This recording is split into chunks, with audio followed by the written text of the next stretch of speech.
I'm Jake. I'm Tom. And we are VIMTV, Velocities in Music. Here today, episode 154, gonna do Broken Social Scene's 2010 release, Forgiveness rock record. I love the album artwork for this album, and our Philosophies episode on album artwork, I think this is a great example. It's right down there, right below our video here. Check it out. It's a beam of light coming out of the crowd. You got blood red skies. Really cool. They talk about that in the video I posted down there. Just a really cool kind of forgiveness rock record. It's kind of a cool intro to the album, just looking at the artwork.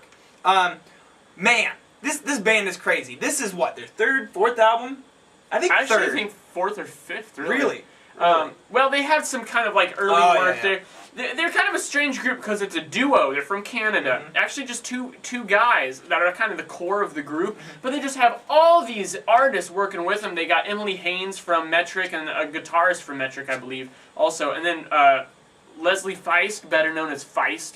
And just lots of people that work with them, that tour with them, record with them. And so it's not quite a super group, but almost. It's more of just like this collective around these two guys as acting as a brainchild. Yes. And they just have like these flailing arms. They're like an octopus band, you know?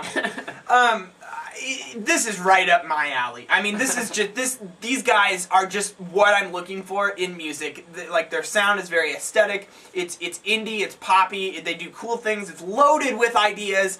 And this record got me excited.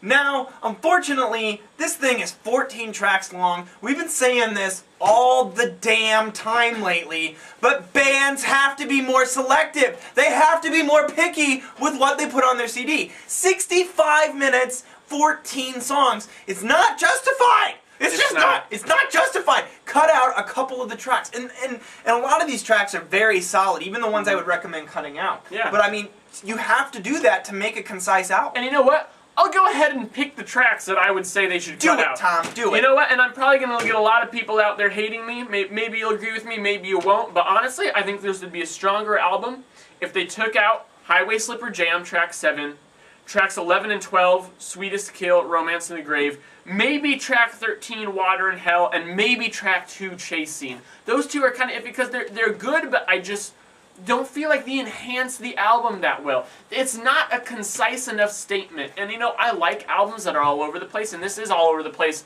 in a good way. Good sound. But sometimes it jumps around so abruptly and the songs are so long that you forget what they're trying to do. Track 8, Ungrateful Little Father. Good song. To tell you the truth, I didn't like it the first time I heard it. The second time I heard it, I was like, yeah, this has a good groove to it. But it's like 6.5 minutes long. It doesn't need to be. It just doesn't need to be. Yeah. So there's a little bit of self-indulgence there that is kind of wearing on the listener, at least for this guy. And it's so sprawling. Yeah. And it's just bubbling and overflowing with ideas. Like, it's just everywhere.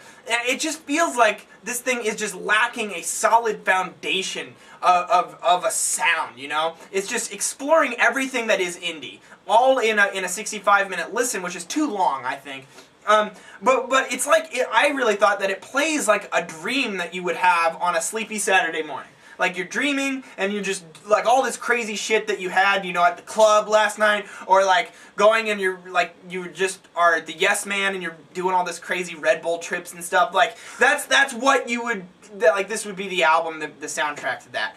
And I like that. It's very endearing to me. I think that sometimes some of the songs are hit or miss too, but I love the mix of vocalists. Oh, yeah. I think that's part of the charm.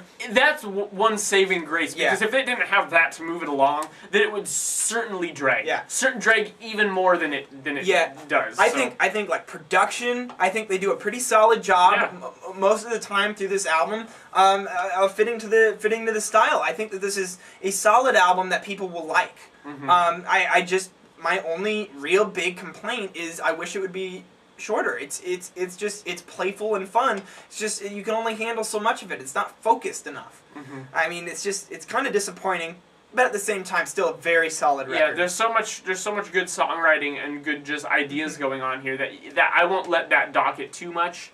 But because this is still very enjoyable. Yeah, this is also something I'd really recommend. Like, if you have people over, I would recommend throwing this album on. Oh, yeah, for sure. I think people would get a kick out of this, and it's a good mood booster because it floats in and out like a dream. It's good. Yeah. If I'm going to pick tracks real quick, I'm going to pick track 4, Forced to Love. I love the guitar work in that. in that song, and how the guitars and all the instruments and the drums work together and like combat each other for space in the sound is really cool. And then the vocals, I think, do a great job of smoothing that abrasion out. I really like that. Track 5, All to All, has this beautiful female vocalist, and it gives me chills. I love that song. And then I really like track 9, Meet Me in the Basement. It's just this explosive great instrumental track. Yeah, great, fantastic. It's cool that, you know, despite the times on this album where we say that it's a little self-indulgent and it drags a little bit, it's really great that an instrumental track is like the least example of that. Exactly. It's one of the tracks that I'd say is most needed on the album. Yeah. What are your track picks? I'm going to go track 3, Texaco Bitches. That's a fun song. It is. It's great. And then All to All, track 5, I think is a clear standout because that's when things get a little more sentimental. Right. And that's what's great about the contrast and moods on this album. It can go from sentimental to, you know, to fun just like that. Right. But both of those work very well. And then also I'm going to go with track 10, Sentimental Exes. Mm-hmm. That's a good song. Yeah. One thing I did want to mention that we haven't talked about yet, Tom, between the two of us, is like sometimes I really feel like they sound kind of like MGMT, like Congratulations, but really a lot of Mew. I feel like some of these songs sound like what Mew has done on their. I really liked your observation that track 2, Chase Scene, sounds like Lonely Deer. It does. It does a lot. I didn't like think of it until you said that. But. And that's not necessarily a great thing. Lonely Deer's a good band, but they use some gimmicks that I kind of criticize a lot. Which, you know, though it works a little better here because the entire album's not like That's right, exactly. Overall, I feel like this is a strong, colorful album.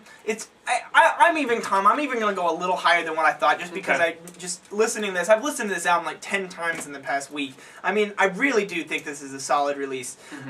It would be like a mid-80s for me. I'm going to go 75 on this and just park it there because I think that there's a little bit more work and this would have been great.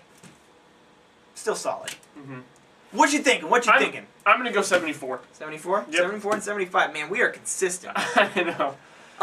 It's a solid release. Definitely recommended here at VIMTV. But tell us what you think. Do you like the longer albums that are just kind of unfocused and sprawling? Does that affect you? Does that bother the average listener, or just us crazy music reviewers? And let us know, because we don't want to get too disconnected with the actual listeners of the music, because that's who matters. You're who matters, not us. So tell us what you think down there in the comment box at www.velocitiesandmusic.com. We like this album. Tell us why you liked it or didn't like it and why. I'm Jake. I'm Tom. We are via Velocities in Music, VIMTV, moving music critique forward.